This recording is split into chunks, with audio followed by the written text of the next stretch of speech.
রহিম মোহাম্মদ আলী অত্যন্ত গুণীজন। যদি সেই সময়টুকু আমি মনে করি এইখানের যে বক্তব্য রাখার জন্য কামরুজ্জামান জুমনকে, আব্দুল হান্নান রানা জাসার সাধারণ সম্পাদক। হত্যাকাণ্ডের একটি কথা আপনাদেরকে বলে দিতে চাই, চির বিদায় হয়ে গেছে, সেটা এই সরকারের আমলে। সুসংগঠিত করে দেশনেত্রী বেগম খালেদা বাংলাদেশ জিন্দাবাদ, শহীদ অমর হোক বেগম খালেদা। এই সংবিধান কি কার্যকর হবে? সংবিধান যদি হয় দেশের স্বার্থ। সম্মানিত উপস্থিতি, আমাদের সেই সংগঠনের সাংগঠনিক আমি মনে করি যে সংকট ওনার উপর দিয়ে যাচ্ছে, জাতীয়তাবাদী দলের ঐক্যকে সুশৃঙ্খলভাবে সমস্ত কুকর্মকে আপনারা সদম্বে প্রতিরোধ করেন। না পাওয়ার বেদনা নেই, আমরা এখান থেকে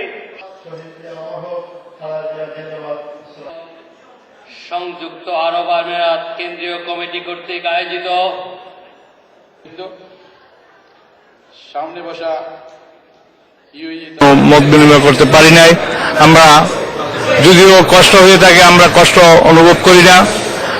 ইনশাল্লাহ অদূর ভবিষ্যতে আমরা তার সাথে দেখা করব ইনশাল্লাহ। এবং আপনারা জানেন আমি দুবাইতে দীর্ঘদিন দায়িত্বে ছিলাম সংযুক্ত আরব আমিরাতের, এবং এখন আমি গালফে কোঅর্ডিনেট করছি। আজকে আমি এখানে এসে মর্মাহত হয়েছি, পাশাপাশি আমি এই সান্ত্বনা পেয়েছি এবং আমি আমার সকল নেতাকর্মীকে এই সান্ত্বনা দিয়েছি যে দুর্যোগের তো কারো হাত নেই, এটা একটা টেকনিক্যাল প্রবলেম, ফ্লাইট লেট হয়েছে, সেজন্য নেত্রী আজকে সময় মতো আমাদের প্রোগ্রামে আসতে পারেননি। কিন্তু আমরা অবশ্যই নেত্রীর সাথে মত বিনিময় করব। 2 থেকে 3 বার সফল করেছেন উনি প্রধানমন্ত্রী থাকা অবস্থায়। আপনারা জানেন আবুধাবিতে একটি প্রোগ্রাম হয়েছে, দুবাইতে একটি জমিরা বিচ হোটেলে সফল প্রোগ্রাম হয়েছে, এবং সেটার নেতৃত্ব আমরাই দিয়েছিলাম। আমি তখন সভাপতি ছিলাম, আপনারা জানেন। এবং আজকের যে এই প্রোগ্রাম, তার আগে উনি এসেছিলেন রোজার সময় গত বছর, তখনও মত বিনিময় করেছেন এই কমিটির সাথেই, এবং এই কমিটির অনুমোদিত কমিটির সবকিছু পরীক্ষা নিরীক্ষা করে উনি এই কমিটিকে অনুষ্ঠান দিয়েছেন। মেরিটস এয়ারলাইনের এটা বিগত অনেক বছর ধরে আমরা অবশ্য দেখিনি, আজকে হঠাৎ করে হওয়াতে এটার জন্য আমরা হতাশ।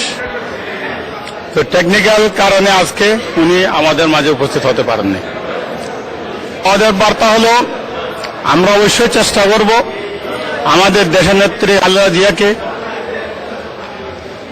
এই জনসমুদ্রে উপস্থিত করে আবার আমরা এটাকে সাঙ্গা করার চেষ্টা করব। জিয়া যে দেশে যাচ্ছে সে দেশে দলীয় কর্মীদের সাথে দলের কথা না বলে দেশের স্বার্থে উনি কথা বলছে। আমাদের হতাশ হওয়ার কিছু নেই।